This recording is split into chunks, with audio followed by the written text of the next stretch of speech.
এবং দেশবাসীকে সংগ্রামী শুভেচ্ছা জানাচ্ছি। সংগ্রামী বন্ধুগণ,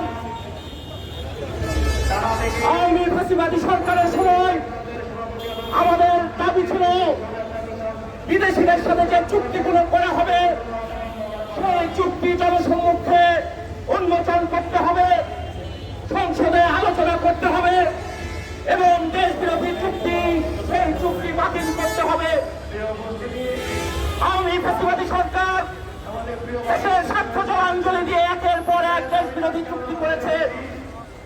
হাজার হাজার যুবক তরুণদের প্রাণের বিনিময়ে একটা গণঅভ্যুত্থানের পর যে সরকার গঠিত হয়েছিল, আমরা সেই সরকারের কাছে দাবি করেছিলাম যে বিদেশিদের সাথে যে দেশ বিরোধী চুক্তি সেই চুক্তি বাতিল করা হোক এবং আমাদের এই চুক্তিগুলো উন্মুক্ত করা হোক।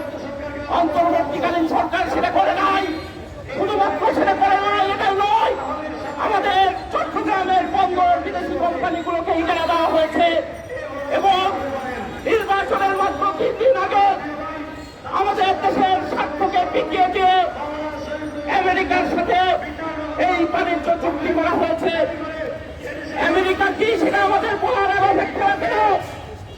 ইরান, ফিলিস্তিন, ভেনেজুয়েলা সহ বিভিন্ন দেশে একের পর এক আক্রমণ করছে।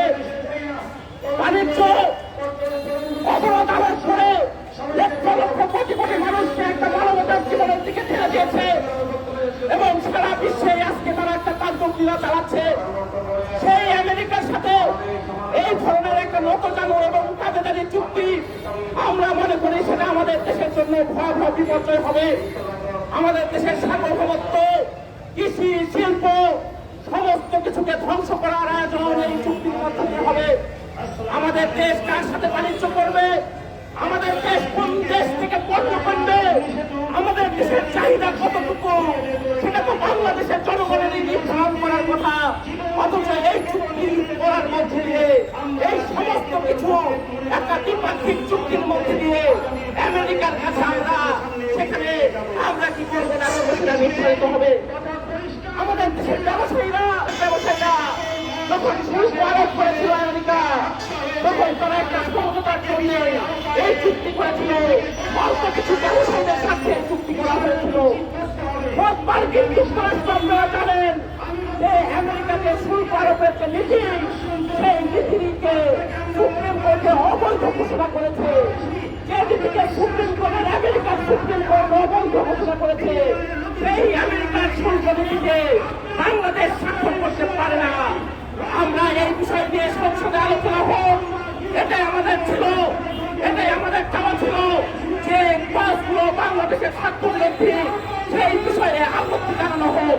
তাহলে একটা নির্বাচিত সরকারের এই পার্লামেন্ট, সেই পার্লামেন্টে কেন আমেরিকার সাথে যে চুক্তি সেই চুক্তি নিয়ে আলোচনা করা হচ্ছে না?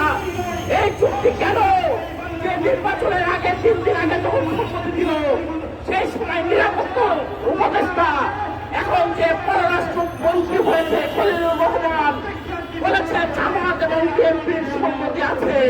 তাহলে বিএনপির সম্মতি আছে এটাই কি আমরা ধরে নেব?